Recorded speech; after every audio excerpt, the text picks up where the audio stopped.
자, 오늘 Q&A 첫 번째 주제는 특별한 분을 스튜디오에 모셨습니다. 자, 북한 김정은 위원장의 속내를 가장 예리하게 그리고 정확하게 꿰뚫고 있는 인물이죠. 태영호 국민의힘 의원이 함께 하겠습니다. 어서 오십시오. 안녕하십니까? 예, 반갑습니다. 네. 예.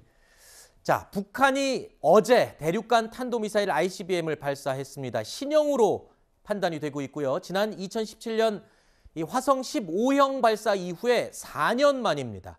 지난 2018년 북한이 약속했던 핵실험과 ICBM을 더 이상 발사하거나 실험을 진행하지 않겠다라고 유예했던 이른바 모라토리엄 선언을 결국 폐기한 셈입니다. 관련 영상 잠시 보시죠. 우리 국가는 미국 본토 전역을 타격할 수 있는 초대용 중량급 핵탄두 장착이 가능한 또 하나의 신형 대륙간 탄도 로켓 무기 체계를 보유하게 됐습니다. 주체 107, 2018년 4월 21일부터 핵시험과 대륙간 탄도 로켓 시험 발사를 중지할 것이다. 실외 구축 조치들을 전면 재고하고 잠정 중지하였던 모든 활동들을 재가동하는 문제를 신속히 검토해 볼 때 대한 지시를 해당 부문에 포치했습니다.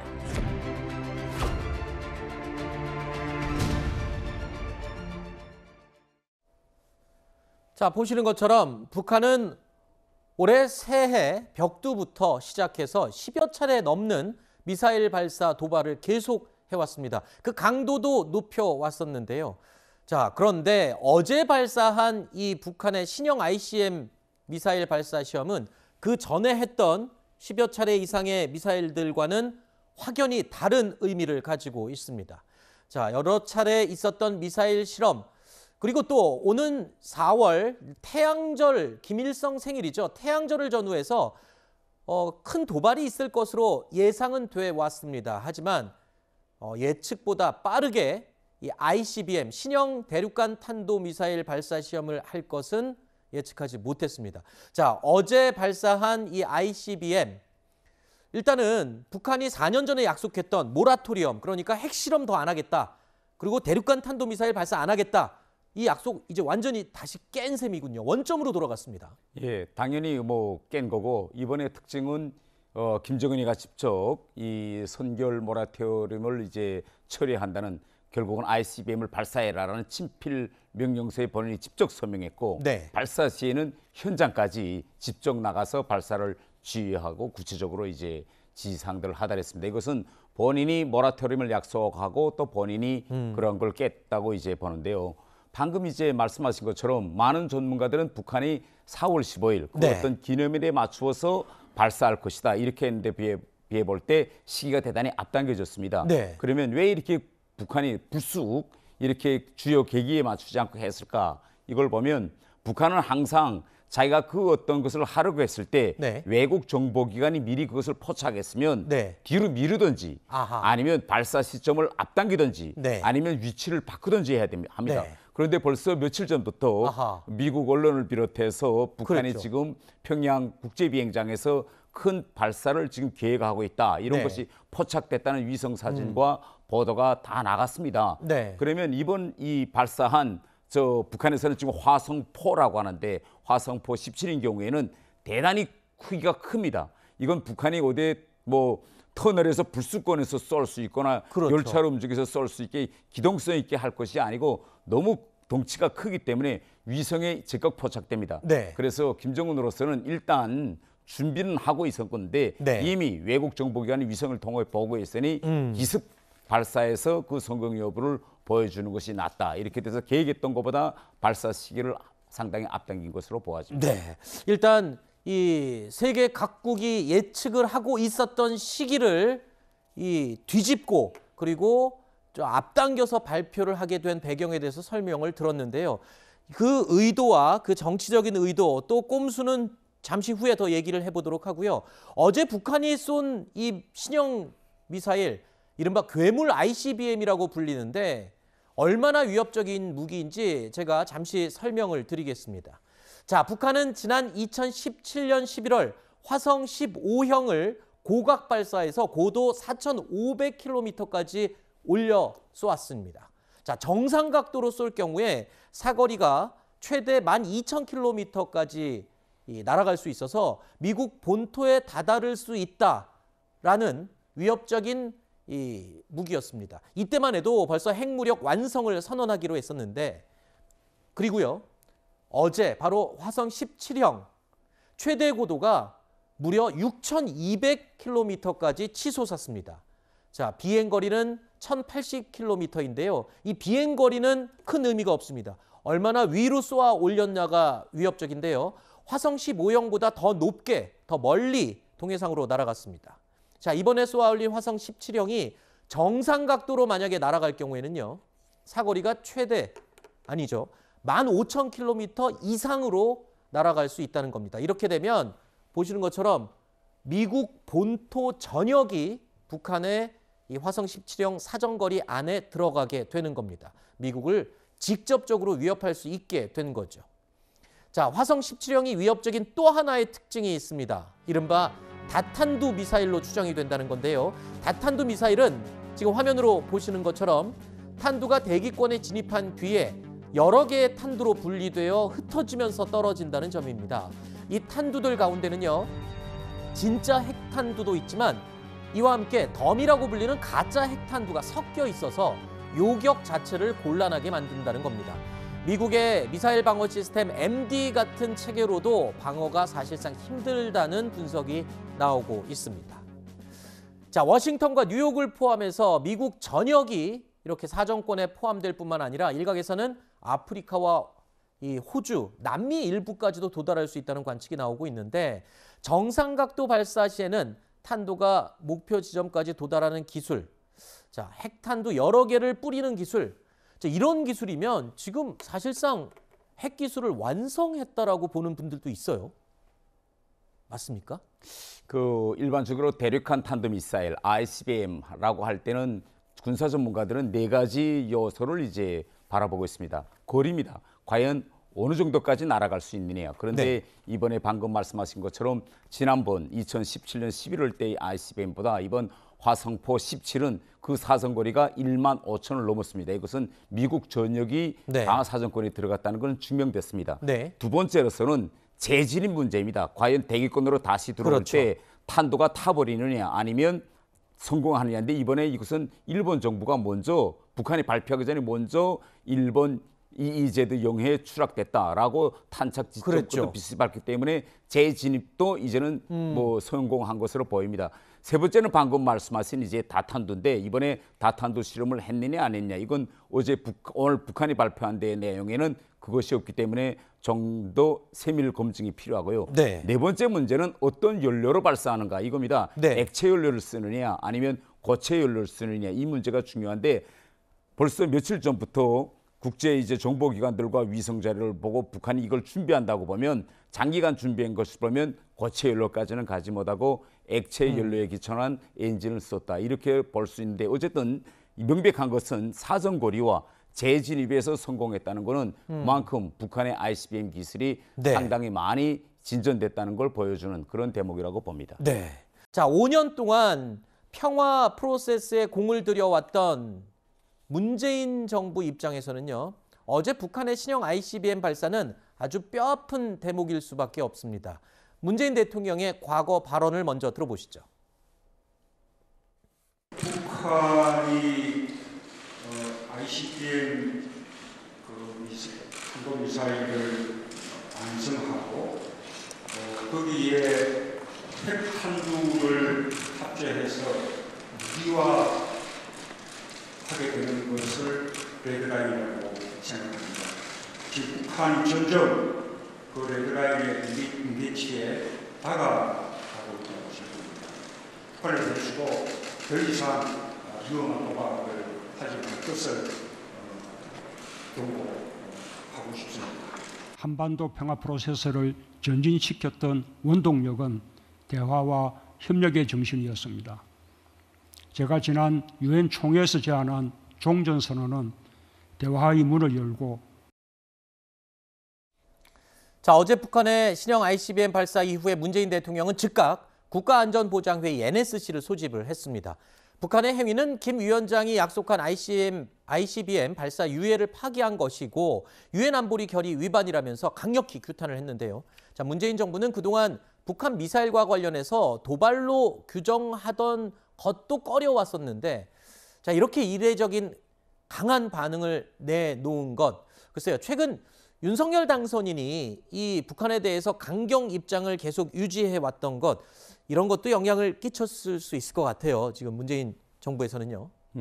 어제 이제 강력한 반응을 내놨는데 이것은 문재인 정부가 출범하면서부터 네. 2017년 8월 달에 방금 우리가 보신 이 문재인 정부의 레드라인은 어디에 있느냐. 이걸 네. 문재인 대통령이 바로 ICBM과 거기에 핵탄두 장착 이걸 레드라인으로 그어놨습니다. 그리고 지난 4년 동안 문재인 정부는 북한의 핵무력이 지속적으로 계속 고도화 발전하고 있음에도 불구하고 국제 공동체에는 뭐라고 말했냐면 김정은에게 분명 비핵화 의지가 있다고 생각한다. 아하. 그리고 지금 현 시점에서 ICBM을 발사하지 않고 핵실험을 하지 않고 있는 것을 이 모라토리엄 6기에 대한 보상이 있어야 된다라고 해가면서 대북 제재 완화를 국제 공동체에 계속 호소해 왔습니다. 네. 그런데 어제 이 발사를 기점으로 문재인 정부가 추진해 왔던 한반도 평화 프로세스 이거는 결국은 파산됐다. 이건 결국은 실패작이라는 것이 드러났기 때문에 문재인 대통령이 저렇게 예상외로 강한 그런 반응을 보이고 있다. 이렇게 평가합니다. 2017년도, 18년도에 화성 시리즈를 쏘아 올릴 때 그때 당시에 태공상님께서 그렇게 분석을 해주셨습니다. 절대 포기 안 할 거다. 절대 포기. 절대 포기 안 할 거다고 했었는데 문재인 정부에서는 핵포기 의지가 있다라고 계속 기조를 유지해 왔습니다. 예. 자, 이 결론적으로 볼 때는 의원님 말대로 북한이 핵 개발과 발사체 개발을 계속할 수 있도록 시간을 벌어준 결과가 된 게 아니냐 이런 지금 비판이 있거든요.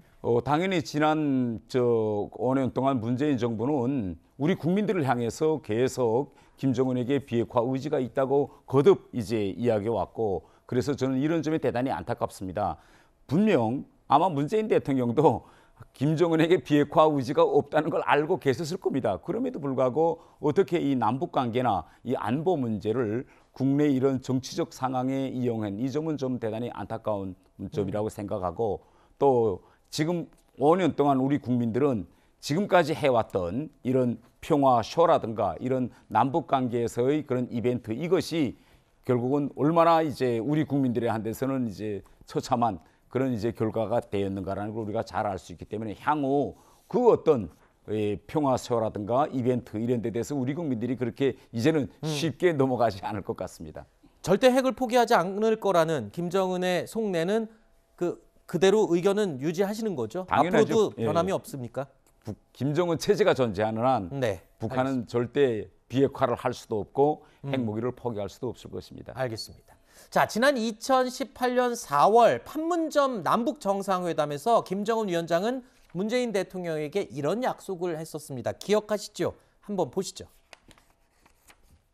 그렇기 때문에 대통령께서 새벽에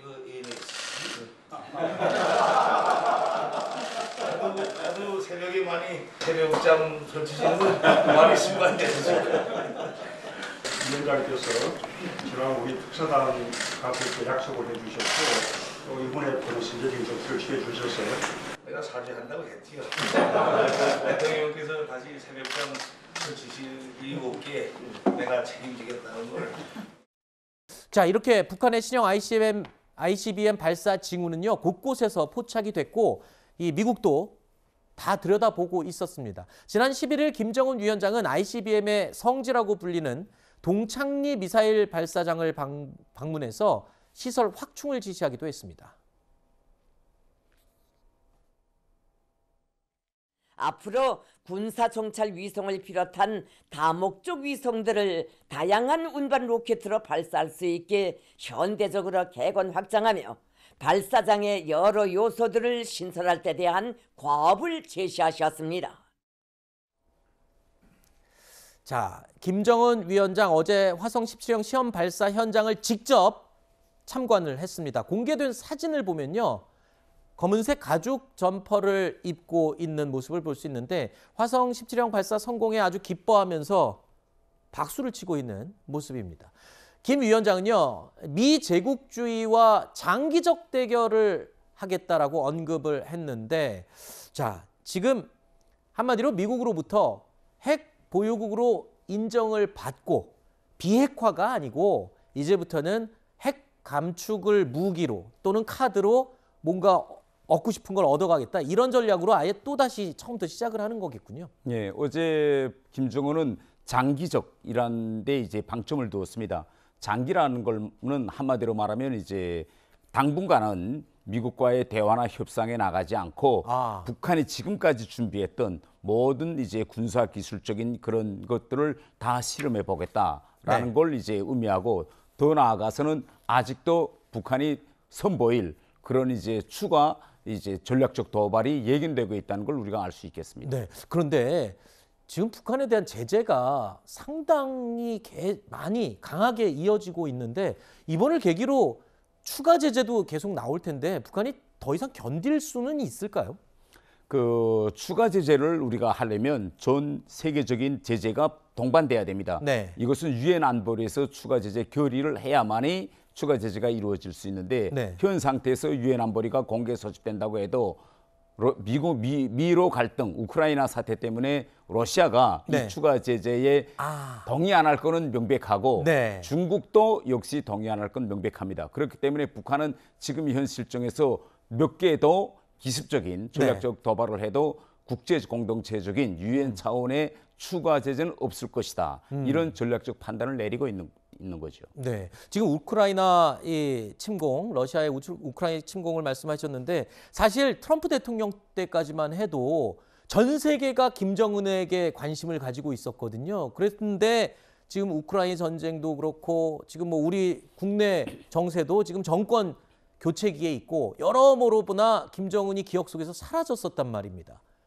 그래서 혹시 이 시기를 좀 당겨서 발사를 한 거 아닌가, 이런 생각도 해보는데요.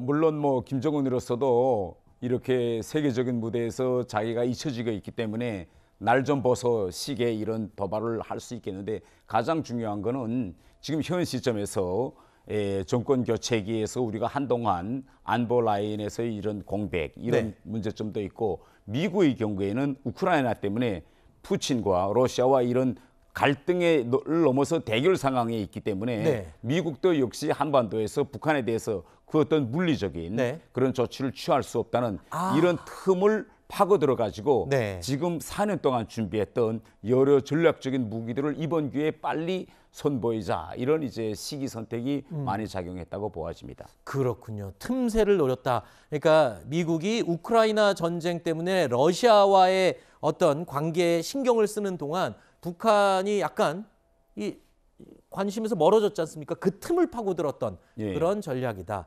자, 그리고 북한이 지금 핵 보유와 관련해서는 두 가지가 있습니다. 어제 발사한 이 발사체가 있고요. 그리고 또 핵실험이 또 따로 진행이 되고 있습니다.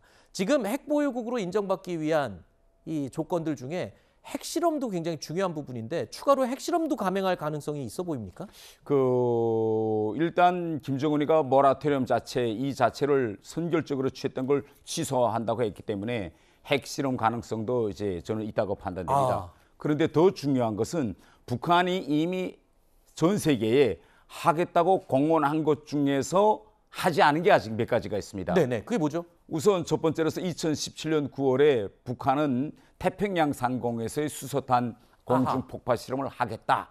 할 수도 있다. 역대급. 이렇게 이영호 외무상이 그것도 미국에 가서 뉴욕에서 말했습니다. 그래서 그때 완전히 전 세계가 한번 뒤집혀졌거든요. 그러면 이 공중 폭파 실험이 과연 뭐냐? 이것은 쉽게 이야기하면 어제 실험 같은 경우에는 ICBM이 대기권으로 뚫고 들어와서 지상이나 해상의 어떤 지점을 타격하는 시험이라면, 공중 폭파 실험은 공중에서의 일정한 지점을 정하고 EMP탄을 터뜨리는 이런 실험입니다. 이건 아직까지 북한이 하지 않았는데 지난 1월 17일 날 올해 들어와서 단거리 미사일 실험을 한번 했습니다. 그런데 미국 전문가들이 그 실험 과정을 보고 바로 그때 1월 27일 한 단거리 실험이 공중 폭파 시험이었다.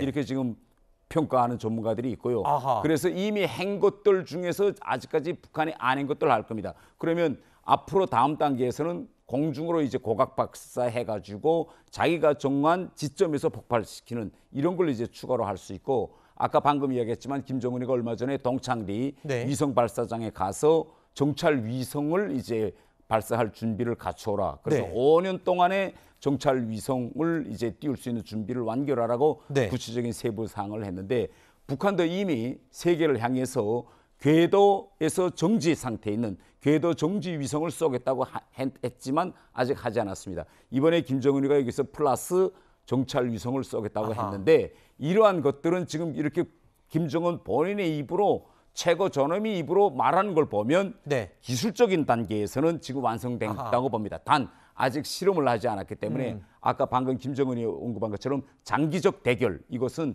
한동안은 우리가 준비하고 있던 네. 정찰 위성, 공중폭파, 핵실험, ICBM 이 여러 가지 카드를 연이어 하나씩 내서 아하. 미국을 압박하고 정권 지금 교체기에 있는 우리 한국을 압박하려는 이런 다목적 지금 목적을 노리고 있다, 이렇게 생각합니다. 알겠습니다. 김정은이 가지고 있는 앞으로 꺼낼 여러 개의 카드 중에 첫 번째 강력한 카드를 어제 바로 화성 17형으로 꺼낸 셈입니다.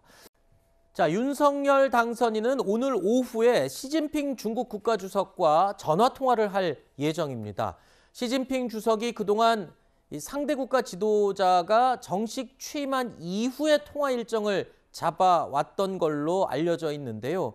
그런 만큼 그동안의 관행을 깨고 이례적으로 윤 당선인과 통화를 진행한 배경에 관심이 쏠리기도 하고 있습니다. 그러던 차에 바로 어제 또 북한이 이 신형 ICBM을 발사를 한 건데, 아마 이 전화 통화를 오늘 하게 되면 시진핑 주석과 우리 윤 당선인 북한의 미사일 발사에 대해서 반드시 얘기를 할 것 같습니다. 특히 북한이 이번에도 중국에는 사전 통보를 하지 않고 발사를 했잖아요. 그 사전 통보를 했는지 안 했는지는 지금 사실 확인 단계가 안 되고, 일반적으로 북한은 이런 전략적인 도발을 할 때는 지어 몇 시간 전이라도 북한에 이제 사전 통보를 하는 것이 이제 관행으로 되어 왔는데, 우리가 이제 북한과 중국과의 관계를 놓고 또 이번 ICBM을 볼 때 많은 사람들이 이번 북한의 ICBM 발사는 남북 간의 한 모라토리움 합의, 그다음에 북한과 미국 사이의 한 합의, 또 김정은이가 이미 2018년 4월 20일 당전원에서 선결적으로 한 그런 결정을 뒤집은 거다, 이렇게 많이 말씀들 하시는데, 우리가 좀 더 눈여겨보아야 할 것은 그보다 앞서 김정은이 2018년 3월 달에 먼저 시진핑을 찾아가서 앞으로 그런 전략적 도발을 한동안 하지 않겠다고 모라토리움을 먼저 시진핑하고 했습니다. 그런데 이번에 이걸 대담하게 어기고 했다는 것은 중국의 묵시적인 인정이나 그런 게 없이는 북한이 저렇게 과감한 도발을 할 수 없을 것입니다. 그래서 우리 윤석열 당선인이 시진핑과의 통화에서 반드시 중국이 북한의 이런 전략적인 이런 도발을 묵인하거나 허용하지 말고 남북 간의 이전 평화 이런 구조를 만들어 나가는데 시진핑 주석이 적극적으로 협력해 줄 것을 이제 저는 당부해야 한다, 이렇게 생각합니다. 아까 이 북한의 최고 존엄이라고 불리는 김정은이 직접 언급한 것은 무슨 일이 있어도 반드시 하는 게 원칙이다라고 말씀을 해주셨는데, 자, 지금 화성 17형 발표 이후에 앞으로도 여러 가지 아까 언급하셨던 것들 중에 이제 북한이 도발할 수 있을 만한 가장 가능성이 큰 거는 뭐고 어떻게 진행될지 좀 짧게 예측을 좀 해주실 수 있을까요? 우선 김정은이가 이제 언급한 걸 우리가 순차적으로 본다면 동창리에서 이제 정찰 위성 발사와 같은, 그건 결국은 위성으로 포장한 새로운 이제 ICBM일 것이다, 이렇게 생각하고, 북한이 지금까지 하겠다고 한 것 중에서 아직 실현에 옮기지 않은 공중에서의 미사일 폭파 시험 같은 거, 그다음 북한이 하려고 했다가 안 한 액체 연료로부터의 고체 연료 엔진 그런 실험이라든가 다탄도 실험이든가 여러 이제 카드를 이제 북한이 쓸 것이라고 생각합니다. 자, 오늘은 북한의 기습으로 전사한 55명의 장병들을 기리는 서해 수호의 날이기도 합니다. 특히 올해는 20년 전 제2연평해전 당시 전사한 고 윤영하 소령의 목소리가 울려 퍼지는 특별한 일이 있었습니다. 오늘 국기에 대한 맹세문은 국토 수호 임무를 수행하다 전사한 제2연평해전의 영웅 고 윤영아 소령의 음성으로 복원하여 만든 경례문으로 낭독하겠습니다. 국기에 대하여 경례! 나는 자랑스러운 태극기 앞에 자유롭고 정의로운 대한민국의 무궁한 영광을 위하여 충성을 다할 것을 굳게 다짐합니다.